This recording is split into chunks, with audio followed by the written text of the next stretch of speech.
كنت جايبه الدكتوره منى، كان سكري 400 ومشيت معاه بقى لي سنه ونص اهو ما بيعلاش عن 150. كتير.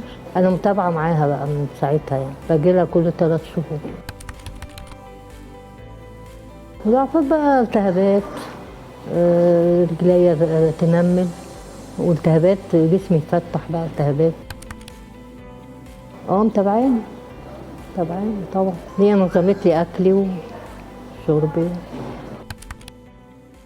3 شهور كده باجي لها كل 3 شهور.